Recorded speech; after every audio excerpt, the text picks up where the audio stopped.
kid you not, I was live and I could have swear I heard a gunshot. It probably wasn't a gunshot, but I could have swear it was a gunshot.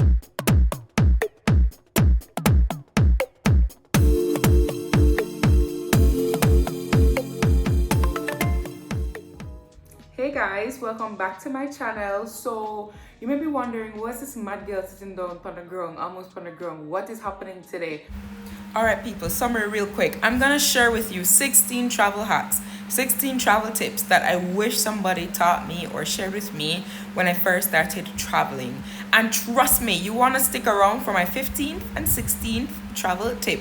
Trust me, you're gonna have to stay around, you're gonna have to hang around to the end of the video.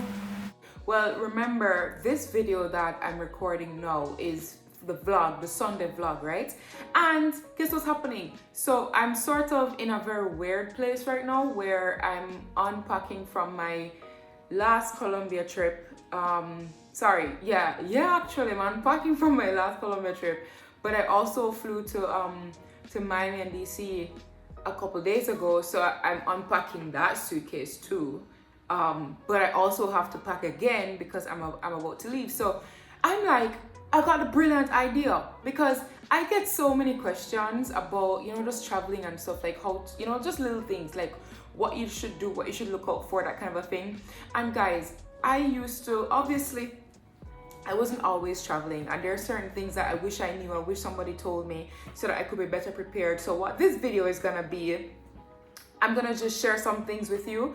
Like if you've never traveled and you're looking to travel, one, or two, you don't really travel a lot but you're looking to travel a little bit more, I'm gonna give you some tips, some things that I wish somebody would have told me when I first started traveling. I'm sitting here actually on a suitcase because I was actually just unpacking this suitcase, and I was like, let me just start recording. That's why I look like a hot mess right now. So I'm recording it. I came up with a list of things that I wish somebody told me when I was traveling, and I'm gonna share them with you. All right, so let's talk about your luggage, because that's what we're doing. That's kind of where I'm at right now. I'm literally sitting on a piece of luggage. Guys, all right, when you are traveling, you need to understand this, right? Especially if you're trying to do budget travel. If you're doing budget travel, your ticket that you book is almost going to be a lot cheaper if you book economy. And depending on the airline, you can also book a type of ticket that kind of just allows you to carry just a carry-on, right? Or just a personal item. And that's the thing. When you book first class, for example, you get, instead of one checked luggage, you can get 2 pieces of checked luggage. But for economy, for American Airlines, for example, you don't get like checked luggage, period. You only get your carry-on, and you have to pay for checked luggage. Copa is the same thing. If you want to carry checked luggage, you're gonna have to pay for it, whether it's 1 or 2. But if you want to do budget travel, obviously you want to avoid that fee. That I think American Airlines is $30, Copa I think is $30 or $50 too. If you want to avoid that fee, obviously you need to just not carry checked luggage. You don't have to wait for the luggage to reach. So after you land, you have to wait until the luggage is deplaned, and that takes forever. If you have carry-on, you can just like clear immigration and customs really quickly, and you get to go about your business. But as I was saying, if you're looking to avoid that cost, obviously you need to just do carry-on or whatever the restrictions are to try to follow them. So now you're gonna say, how am I gonna fit all of my clothes in carry-on? First of all, guys, I travel almost all the time with carry-on, and unless I'm gonna be traveling for extended periods of time, I almost always travel with just a carry-on. That's partly not just because I want to save money, but also because I'm very impatient and I cannot be bothered to wait for the plane for the luggage to be deplaned, and I have to wait 100 million hours for it to come. If I have carry-on, I can just zip off the plane quick and just cut, right? But yeah, you can definitely, it's entirely possible to travel with just carry-on. Listen, as women, we tend to overpack, and I do understand it. You just need to be very practical. Think about how many days you're gonna go. You know that you're not gonna bathe 3 times, so where you bring 3 different outfits for? You know that you're gonna probably shower in the morning, you're gonna get dressed. You know that you're gonna keep that outfit on for the whole day. And then you're gonna get dressed, you're gonna shower and get dressed in the night to probably go out to see something somewhere, I don't know. and you're going for a 4-day trip, just look at it that way. Don't pack 4 different pairs of jeans. You only need one, and you wear the flipping jeans to the airport. Okay, you have to think like this, guys. This is how you have to think. Carry clothes that you can mix and match. Don't carry items that are only good for one wear, right? So you need to just work with that. The next thing is, if you're looking to travel first of all, as it relates to ticket prices, I hate to break it to you, but just traveling from Jamaica is going to be expensive for you, because Jamaica is like in the middle of, it's not that hub, it's not a big hub, so it's gonna be expensive. But one way that you can keep your costs down is to break up the flights. For example, let's say you're trying to get to Mexico. Instead of you booking, like going on American Airlines and you're booking from Kingston to Mexico, you can try booking from Kingston to Miami as one ticket, and then from Miami to Mexico as a different ticket. When you add up the 2 ticket prices, most times in my experience, it tends to come down to be a lot cheaper. So try to break up the ticket prices. Try to break up the cost. Try to break up the flights, I should say, and you can find it a little bit cheaper. The next thing is, when you're buying your ticket, guys, do not. Well, I mean, do what you want to do. This is, you know, you have free will, but I'm just saying, I don't ever pay for a seat. I don't ever pay for a seat. If you're gonna select a seat, it's gonna cost you probably between $20 to $40 just to pick a seat. And I get it, you probably want a great seat, you don't want to be sitting in the back of the plane, but here's what I've noticed. And I don't know how to explain this. Probably somebody who travels frequently can hop in and explain it to me. But I've noticed that when I first started traveling, I never used to pay for seats then or now, right? But I noticed that when I first started traveling, not picking a seat, I'd be assigned some horrible seats like 33A or something like that. There's a bad seat, back of the plane type of seat. But I've noticed that for the past couple of months, maybe 3 or 4 months, I don't choose my seats, guys, and I get great seats. Like, I mean, 9A, 9B, like 2 rows behind first class for both American Airlines and Copa worse. I've never gotten a bad seat on Copa, ever. I don't understand it. I always get like the first row behind first class, and I don't pay for it. I don't understand why. Am I going to complain? Absolutely not. But I fly a lot with Copa. I think that's probably why, because even though, yes, I only fly from Jamaica to Colombia, I break up my tickets again. So I'll fly from Jamaica to Panama, and then from Panama to Colombia, and then I'll probably fly and from Colombia. So I fly a lot. I fly with Copa a lot. So I don't know if that's why. But American Airlines, I just flew American Airlines. Like, I landed a day ago. I flew from Jamaica to Miami, spent some time in Miami. Then I flew from Miami to Washington, D.C., spent some time in Washington, then from D.C. to Miami to So, and I broke up all of those tickets.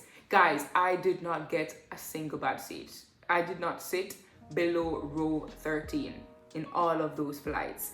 And I don't pay for it. So now imagine you go fork out to your 40 grand, because the closer you get to the first class, the more it's going to cost for you to fork out this, the more it's going to cost for you to pay for the seat. Imagine you fork out your $40 to lock down this seat behind first class, and you don't pay nothing, and me sitting right beside you. So if you want to save some money, don't bother picking no tickets. You probably, guys, it's not guaranteed, you probably end up at the back of the plane beside the toilet. But in my experience, and in my opinion, the seat beside the toilet is like the most convenient. I think it's the best seat, because especially if you drink a lot of water and a lot of coffee, the bathroom is right there, first of all, and second of all, it's always like the best vibe. Like, all the vibes of people are in the back of the plane. I don't know how to explain it. And if you check a bag, just keep your ass in the back of the plane, because you're just bum rushing, hoping to get off the plane quick. But you all are going to have to wait at baggage claim, because the bag them take forever to come off of the plane. So don't spend the money. Just have it auto-selected. Another tip, I don't know if this is the reason why I get great seats, but I check in on my phone. I don't check in I don't check in at the airport. I check in sometimes I check in like a day early or a couple hours earlier. But I check in on my phone, and then I get great seats. I don't know if that's why, but yeah. The next thing now, guys, I have my list on my phone. Can you tell how serious I am about, getting you to start traveling? The next thing now is, when you are traveling for the first time, do not check a bag. Just travel with your carry-on. because you're gonna feel very overwhelmed. I'm telling you, very overwhelmed. You just need to just be able to clear immigration and just leave. Don't be, waiting for no check back and then you have to go through customs excitement. Just don't do that, okay?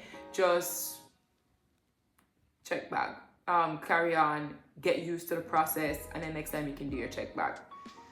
Next one, do you have a long layover? Let's say you're trying to fly to Colombia and you actually book it straight Kingston to Colombia. You're gonna lay over in Panama. You're probably going to have a long layover too. You're probably gonna have like a 6-hour layover or a 5-hour layover. Guys, here's the thing. Do not leave the airport if your layover is if your layover is shorter than 3 hours. You're probably gonna get in trouble. Not with the law. I mean, you're gonna be in danger of missing your flight, because you're gonna have to, when you leave the airport, you're gonna have to come back through and clear immigration again and clear customs again, or whatever they want him again, and you probably miss your flight. But if you have like 5 or 6 hours, you can leave the airport, go explore. Don't venture too far, because that's still not a lot of time. If it's a long layover, like an overnight layover, definitely do not stay in the airport. Go and explore, okay? Go and explore. Guys, that's why, and another reason why I love traveling with only carry-on, because I can just go explore, right? And it don't cost you anything. That's why I love booking. When I'm booking things, I don't mind, and it's not as expensive. I don't mind connections. As a matter of fact, if you want me to connect in like 3 different cities and my layovers are pretty long, I don't mind, because you know what I'm gonna do? I'm gonna go see 3 different cities. So you can bear that in mind. But my next point regarding your layovers, guys, try to get a day pass at a lounge or something. If you have a good banking relationship with your bank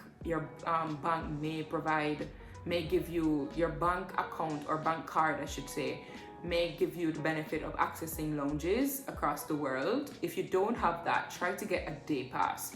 It's not as expensive as people think. I mean, it's expensive, but when you add up what you're gonna spend in the airport, might as well you just go in the lounge. It's gonna cost you about between $30 to maybe $60, I think. But when you add up the food, airport food is very expensive. You're probably gonna eat twice, because your layover is probably 6 hours, so you're probably gonna eat twice. Airport food is very expensive, and the Wi-Fi usually sucks. So you're probably gonna have to buy a Wi-Fi card or something. By the time I add up all them something here, you spend over $30 already. So might as well you just buy the day pass, go to the lounge, you get Wi-Fi, you get unlimited food. The place is comfortable. I've never been in a lounge that's uncomfortable. Comfortable seats. Some of them have places to sleep. Panama Airport, it's Bogota Airport, has a great lounge with like places to sleep and stuff. But if your bank card doesn't carry this benefit, you don't need to fret. Just try to find out if they have a day pass and buy the day pass. I have to travel on Tuesdays. Again, I'm not a travel guru, but guys, I've noticed that almost every time I travel on like a Tuesday or Wednesday, like midweek, because the ticket prices are usually cheaper. I don't know why, but they're usually cheaper. So you try to look at Tuesdays or Wednesdays. Fridays are usually very expensive because people, fly in to fly out back on a Monday, that type of a thing. So try midweek and see how that works. Next is, I'm literally sit down here, come up with all them something, Next, when you're booking Airbnbs, don't just trust the reviews. First of all, you need to read every single review. Like your life depends on it. Every single review. Don't read 3 reviews and be like, well, this is it. That's it's all right. No, don't do that. You need to read every single review. Next, you are going to go to the map, and they're going to give you the general location of the Airbnb. You need to look at the address, look at the map and try to figure out what the address is. Like, for example, 14th Street and 2nd Avenue, something. And then you're going to go to Google Maps, and you're going to go to that place that you're staying, like the community, and you're going to look for 14th Street and 2nd Avenue or whatever it is. And you're going to try to, based on what Google Maps looks like and where you saw the house or the symbol was on Airbnb map, you're going to try to find where it is on the Google Maps, and then you're going to select street view to see the area that you're going to be staying in. I never did this for my Bogota Airbnb, and I ended up booking somewhere in the ghetto, which I did not know it was the ghetto because the place looked good. Honestly, I think I'm going to go back there because the place is just amazing, but I'm just going to stay inside because the place, honestly, it was like the ghetto. Kid you not, I was live and I could have swear I heard a gunshot. it probably wasn't a gunshot, but I could have swear it was a gunshot. The place was, and I never did my trick that I usually do, which is what I'm telling you now. So just go select Street View to see the kind of area that your place is in. Next, I prefer Airbnbs because that over hotels, because, and I know it sounds weird, but hear me out.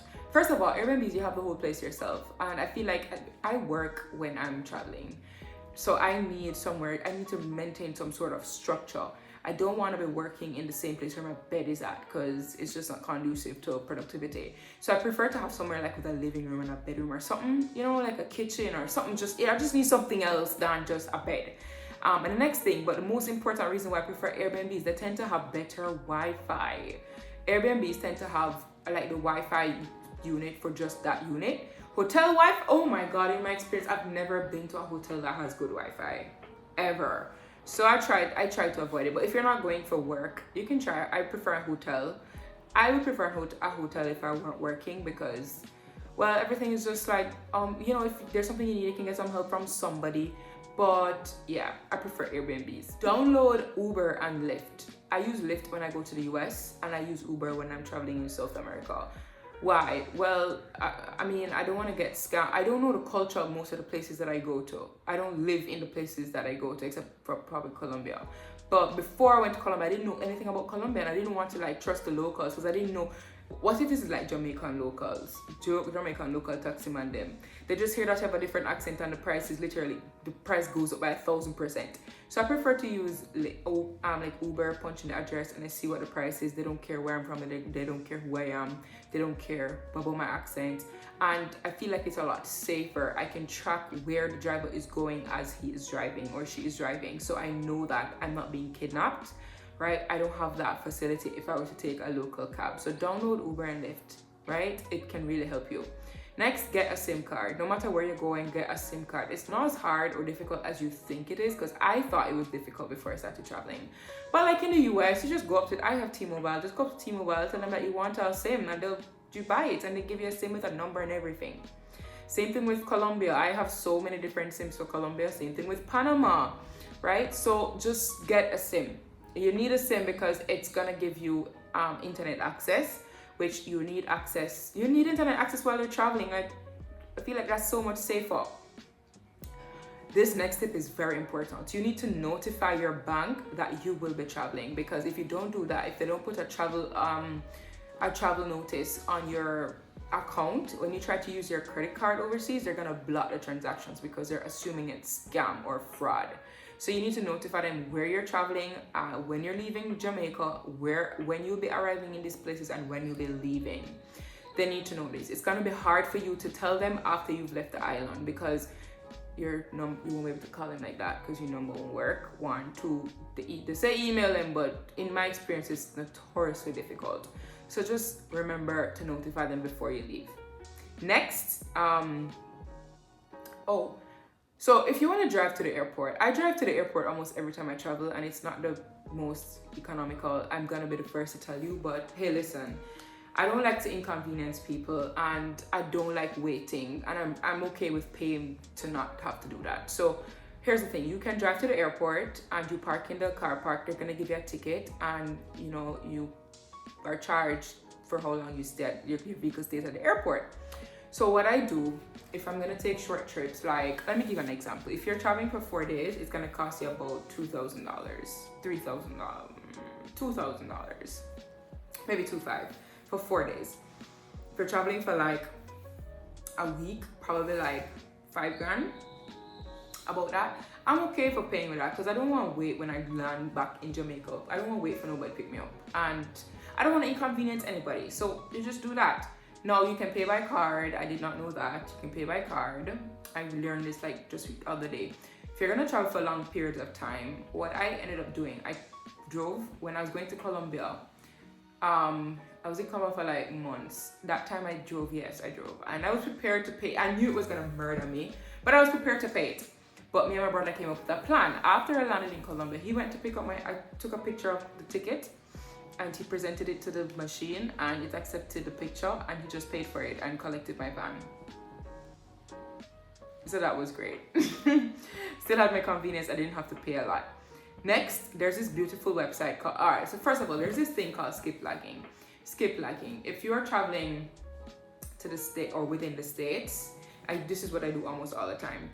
If you book a ticket from Miami to DC, for example, a direct ticket, it's gonna cost you probably $300. But if you go on this app called Skiplag, it's gonna tell, like, you put in they're gonna ask you what you're trying to do. You're gonna tell them Miami to DC. They're gonna bring up some options where the connection is in DC. So you're gonna just not board the connecting flight. You're just gonna leave the airport.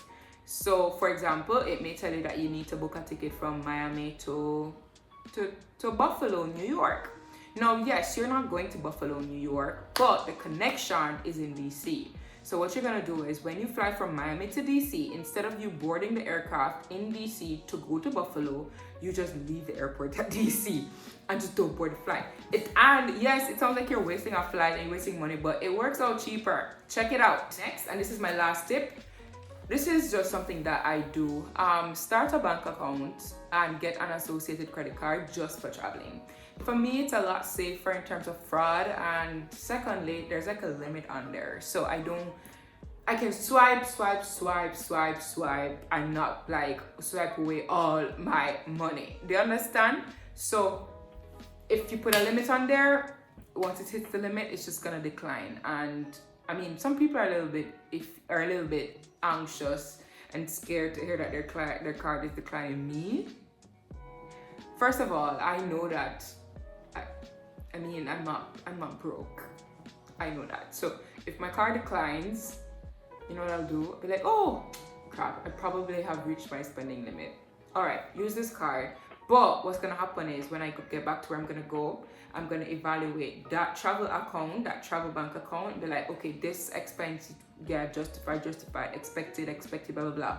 I'm gonna clear that credit card at that point, and then, you know, it's just to put some control on and some order, some structure to your thing, right? Guys, I hope this video was a lot more talking than it usually is in terms of my vlogs, but I wish somebody told me half these things. So I hope this helps you, okay? All right, I'm gonna go get food, and I probably should finish packing and unpacking. I'm packing and unpacking at the same time. That's a disaster over here. Anyway, have a great day. Don't forget to like, subscribe, comment, and day 44 of trying to be a YouTuber. Don't forget to like, subscribe, comment, and share. Toodles.